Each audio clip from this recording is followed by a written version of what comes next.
A feast that didn't cost a single dime, right in the middle of my unemployment, and this fresh catch of wild frogs is the star of the most luxurious dinner our three-generation household has had today. Hi guys, I'm Chao. I'm 27, currently unemployed, and living in a multi-generational house in Hanoi. My entire private life is squeezed into a tiny 10 square foot room. Right now, our family's only source of income is my husband's modest paycheck. Before the alarm even went off, my little girl, Com, was already awake. We don't even have a real bed, just a thin mattress right on the floor, so we can save a little space for her to play. My husband had already left early for work. Living with three generations in a 50 square foot house can feel pretty suffocating sometimes. But watching my daughter sleep in the dim morning light brings me a quiet sense of peace. Happiness for me isn't about big, grand things anymore. In our old shared bathroom, I quickly splashed cold water on my face, soaking in a rare moment of clarity before a long day begins. Doing Com's hair is my favorite part of the morning. It's when I really notice how much she's growing, even when life out there feels so uncertain. My breakfast is usually just leftovers from dinner, simple and doesn't cost a dime. As for my little girl, she's having sweet corn porridge and milk today. This bowl of porridge costs about 80 cents, and I split it for her breakfast and afternoon snack. It's a bit frugal, but it makes sure she gets the nutrients she needs. For dessert, we have some langsat fruit, Com's absolute favorite. I bought this tray for under $1, and it'll last her for 3 days. She loves the sweet and sour taste. Watching her enjoy it so much, it hits me that even when money is tight, her smile is the most perfect thing I could ever ask for. The rooftop is the only place I can go to catch my breath. Even though it's cluttered with old junk my father-in-law can't bear to throw away. That washing machine in the corner has been working hard for 15 years. The sound of its aging motor has just become part of the background noise of this house.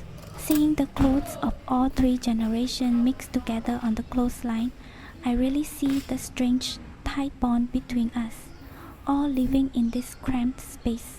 Looking out, you can see the rusty corrugated roofs of our neighbors packed closely together, almost like they're leaning on each other to survive the hot sun and heavy rains of Hanoi. After finishing the laundry, I hurry back to my room to get ready. I have a job interview today. It's my only ray of hope to get out of unemployment and help my husband with the bills. It's been way too long since I stepped out of the stay-at-home mom world. But the interview didn't go well. Taking a year off for maternity leave and having a young child seemed to be major red flags for them, and I felt so lost facing those rejections. The questions about my commitment and time choked me up because I felt so powerless. Even though life is tough right now, I'm still holding on to a lot of hope for tomorrow. Starting this YouTube channel during my hardest time feels like planting a tiny seed in the middle of all this chaos. Before heading home, I decided to grab lunch at my favorite pho spot. A hot bowl of pho at my usual place is my way of cheering myself up after a depressing interview, and also a way to celebrate starting my YouTube journey. This $1.50 bowl of pho is honestly the most luxurious lunch I could have right now. The broth is crystal clear but incredibly rich, naturally sweet from the simmered bone, and super fragrant with cinnamon, star anise, and roasted ginger. It's topped with fresh green onions and a kick of spicy chili sauce. The steam rising from this quintessential Hanoi dish somehow has the power to soothe all the exhaustion in my soul. The part of the day I look forward to the most is the late afternoon when my husband gets home from work. He takes me and our daughter to the fields near our house for a change of scenery. I feel like I'm brought back to life in this wide open space. Out here, there are no walls boxing us in. No clanking of pots and pans, just the cool breeze and the fresh scent of wild grass. This is when I can actually breathe and feel a simple kind of happiness that no amount of city real estate could ever buy. The amazing smell of stone-grilled sausages by the road was too much to resist, so we pulled over. These reddish-pink, glistening sausages were sizzling on hot stones, giving off an irresistibly savory aroma. I bought two for about 40 cents, a crispy pizza each, plus a crispy Vietnamese street pizza, bánh tang nướng, and an iced lemon tea for us to share. The total came to less than $2. When you're unemployed, spending even a couple of bucks on snacks can sometimes make you feel a little guilty. But seeing my husband smile and how excited combos made it totally worth it. A small dirt road led us far away from the cramped city streets. On both sides, the usually large green rice paddies were submerged under silvery water after a heavy downpour, turning into giant mirrors reflecting the quiet evening sky. The lotus pond is out of season now, leaving just a faint scent of green leaves mixed with the clean, earthy smell of fresh mud. In the distance, a man was quietly wading through the water, catching fish. His pace of life seemed completely disconnected from the hustle and bustle out there.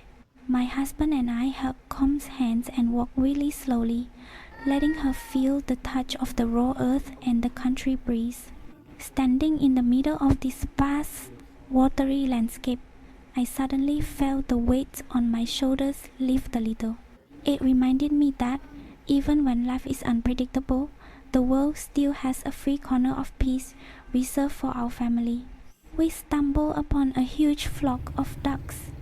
Some were chilling on the muddy banks, while others were busy swimming in the rainwater.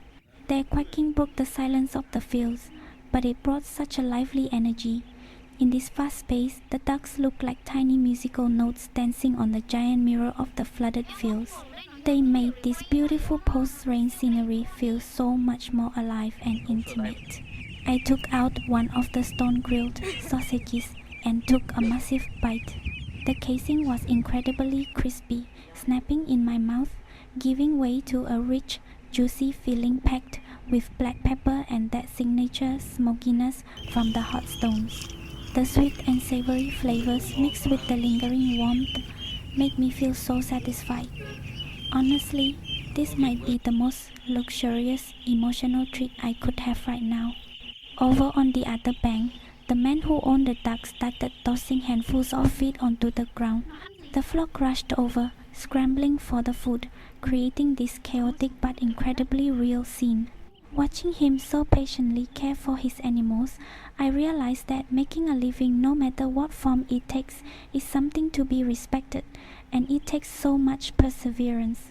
Every handful of feed he throws carries the hope of a good harvest and a stable life. These post-rain fields aren't just a place for our family to catch our breath. They're also a place that witnesses the quiet struggles of so many people. It's a lot like how my husband and I are trying our best every single day to build a life for our little family. It was getting dark. The pink ribbon of sky on the horizon was slowly giving way to the night. I walked along the dirt road, which was starting to dry up after the rain, feeling the chill of the evening breeze and the strong, earthy smell of the damp ground. You could see the silhouettes of a few locals getting their evening walk and exercise in. Watching them, I really admired how consistent and carefree they seemed. At 27, with so much anxiety about my career and the future, I sometimes forget to take care of myself. Those passing figures look like rustic brushstrokes on a late afternoon painting. They reminded me that no matter how hard life gets, the rhythm of the world just keeps moving on peacefully. Their vitality was such a contrast to the exhaustion I felt inside, but at the same time, it gave me a little extra motivation to keep going. Down in the irrigation ditch, my husband had already grabbed his fishing gear. After a long, exhausting day at work, instead of resting, he was using this time to get some fresh food for our family dinner. This isn't just a hobby for him. It's his way of helping me carry the financial burden while I'm still looking for a job. So, our dinner menu for tonight was set. These incredibly fresh wild frogs are going to be the star ingredient of a rich, aromatic dish. They are precious gift from the fields that will make our three-generation family dinner so much more filling, and we didn't have to spend a single cent. Once we got home, I got straight to prepping. The wild frog meat is so fresh, pale, and firm, totally different from the farm ones you usually see at the market. I marinated it carefully with a little vibrant yellow turmeric powder for color, some minced shallots, and a few slices of spicy chili to bring out the natural sweetness of the meat. The oil sizzled as the pieces of tofu turned a gorgeous golden brown, filling our tiny kitchen with a mouth-watering, savory smell. While that was cooking, I marinated some fresh bamboo shoots in spicy chili vinegar for an extra kick and sliced up some ripe red tomatoes and fresh pineapple to give the broth a natural tangy sweetness. When you combine these cheap, everyday ingredients with our fresh catch of wild frogs, it creates a massive, hearty hot pot that barely costs a thing. I dropped the marinated frog into the hot oil, frying them until the outside turned golden and perfectly crispy.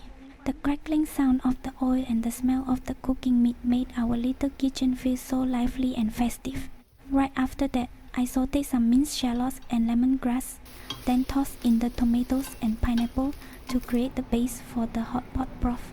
The red from the tomatoes mixed with the bright yellow of the pineapple looked stunning, promising a tangy, rich, and visually gorgeous broth. Realizing the hot pot was almost done, but we were missing some carbs to go with it, I took calm and ran out to the corner store.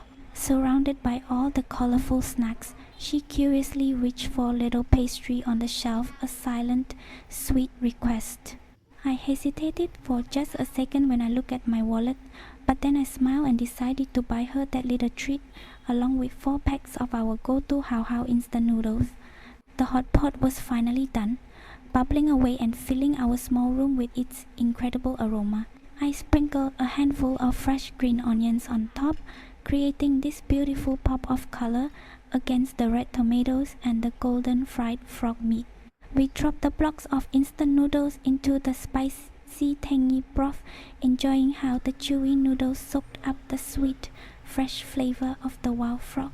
This dinner is the moment I cherish the most, even though I'm still unemployed, and even though our tiny bedroom sometimes make me feel suffocated by financial stress. In this exact moment, slurping hot noodles and gathering around this steaming hot pot with my family, I feel truly rich.